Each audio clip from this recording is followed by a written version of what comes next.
चुनाव का वर्ष था, थोड़ी मेहनत करते, कुछ नया निकाल करके लाते, जनता को जरा संदेश दे पाते, उसमें भी फेल गए आप। चलिए ये भी मैं सिखाता हूं। आदरणीय अध्यक्ष जी, आज विपक्ष की जो हालत होगी ना, इसकी सबसे दोषी कांग्रेस पार्टी है।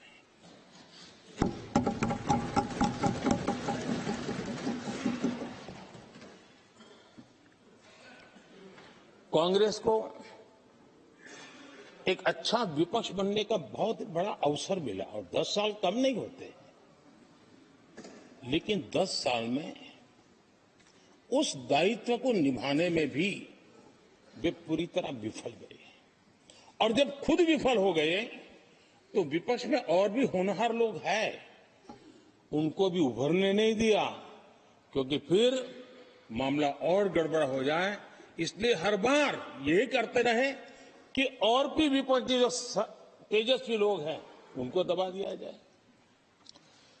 हाउस में कई यंग हमारे माननीय सांसदगण हैं, उत्साह भी उमंग भी है, लेकिन अगर वो बोले उनकी छवि उभर जाए तो शायद किसी की छवि बहुत दब जाए। उस चिंता में इस यंग जनरेशन को मौका न मिले, हाउस को ही चलने नहीं दिए गए। यानी एक प्रकार से इतना बड़ा नुकसान कर दिया है, खुद का भी, विपक्ष का भी, संसद का भी और देश का भी। और इसलिए और मैं हमेशा चाहता हूं कि देश को एक स्वस्थ अच्छे विपक्ष की बहुत जरूरत है।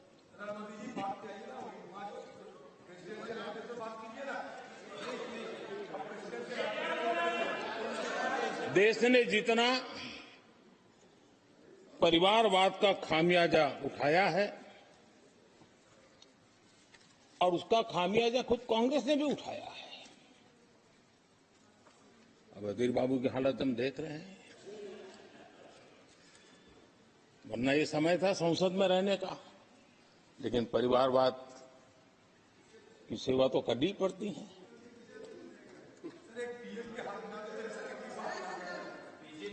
आदरणीय अध्यक्ष जी, अब हालत देखिए, हमारे खड़गे जी इस सदन से उस सदन शिफ्ट हो गए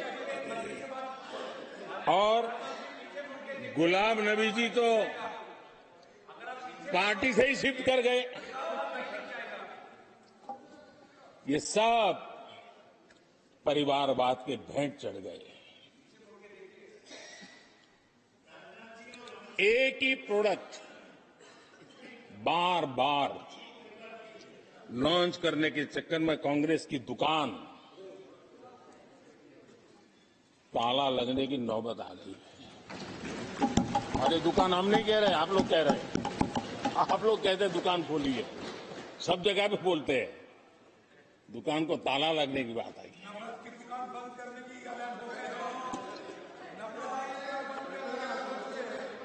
यहां हमारे दादा अपनी आदत छोड़ नहीं पाते हैं, वो वहां से बैठे बैठे कमेंट कर रहे हैं परिवारवाद की। मैं जरा समझा देता हूं, आज माफ करना अध्यक्ष महोदय, मैं जरा समय ले रहा हूं। आज हम किस परिवारवाद की चर्चा करते हैं? अगर किसी परिवार में अपने बलबूते पर जन समर्थन से एक से अधिक अनेक लोग अगर राजनीतिक क्षेत्र में भी प्रगति करते हैं, उसको हमने कभी परिवारवाद नहीं कहा है। हम परिवारवाद की चर्चा वो करते हैं जो पार्टी परिवार चलाता है, जो पार्टी परिवार के लोगों को प्राथमिकता देती है, जो पार्टी के सारे निर्णय परिवार के लोग ही करते हैं, वो परिवारवाद है। न राजनाथ जी की कोई पॉलिटिकल पार्टी है, न अमित शाह की कोई पॉलिटिकल पार्टी है। और इसलिए जहां एक परिवार को पार्टियां लिखी जाती हैं, वो लोकतंत्र में उचित नहीं है। लोकतंत्र में पार्टी अनेक, एक परिवार के 10 लोग राजनीति में आए, कुछ बुरा नहीं है। हम तो चाहते हैं नौजवान लोग आए,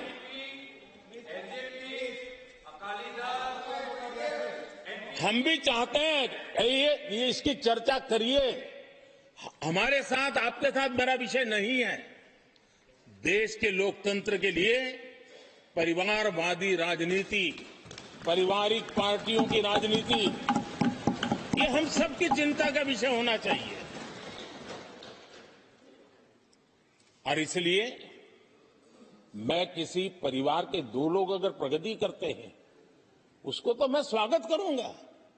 10 लोग प्रगति करें, मैं स्वागत करूंगा। देश में जितनी नई पीढ़ी अच्छे लोग आए, स्वागत योग्य है। सवाल यह है कि परिवार ही पार्टियां चलाती है। पक्का है, ये अध्यक्ष नहीं होगा तो उसका बेटा होगा, ये नहीं होगा तो उसका बेटा होगा। ये लोकतंत्र का खतरा है। और इसलिए अच्छा हुआ दादा, थैंक यू। ये विषय कभी बोलता नहीं था, आज बोल दिया मैंने। आदरणीय अध्यक्ष जी, एक ही प्रोडक्ट को बार बार लॉन्च करने का भरपूर प्रयास हो रहा है।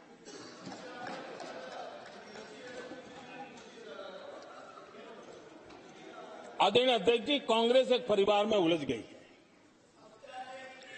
देश के करोड़ों परिवार की आकांक्षाएं और उपलब्धियां वो देख पा ही नहीं रहे, देख सकते नहीं। अपने परिवार के बाहर देखने की तैयारी नहीं है। और कांग्रेस में एक कैंसिल कल्चर डेवलप हुआ है। कुछ भी है कैंसिल, कुछ भी है कैंसिल। ये एक ऐसे कैंसिल कल्चर में कांग्रेस फंस गई है। अगर हम कहते हैं मेक इन इंडिया, तो कांग्रेस कहती है कैंसिल। हम कहते हैं आत्मनिर्भर भारत, कांग्रेस कहती है कैंसिल। हम कहते हैं वोकल फॉर लोकल, कांग्रेस कहती है कैंसिल। हम कहते हैं वंदे भारत ट्रेन, कांग्रेस कहती है कैंसिल। हम कहते हैं संसद की नई इमारत, कांग्रेस कहती है कैंसिल।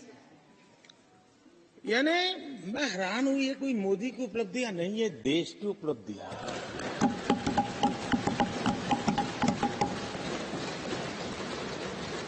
इतनी नफरत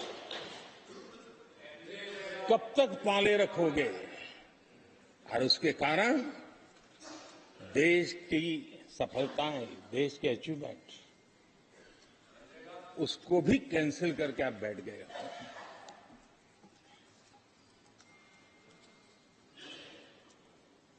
आदरणीय अध्यक्ष जी, राष्ट्रपति जी ने विकसित भारत के रोडमैप पर चर्चा करते हुए आर्थिक पहलुओं पर विस्तार से चर्चा की। अर्थव्यवस्था के मूलभूत जो आधार है, उसके की बारीकी से चर्चा की। और भारत की मजबूत अर्थव्यवस्था को आज पूरी दुनिया सराह रही है, पूरी दुनिया उससे प्रभावित है। और जब विश्व संकट से गुजर रहा है, तब तो उनको और ज्यादा अच्छा लगता है। G20 समिट के अंदर सारे देश ने देखा है कि पूरा विश्व भारत के लिए क्या सोचता है, क्या कहता है, क्या आशा करता है।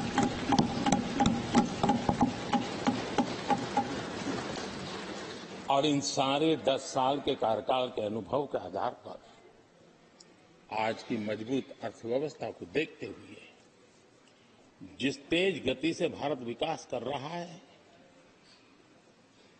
उसकी बारीकियों को जानते हुए मैं विश्वास से कहता हूं,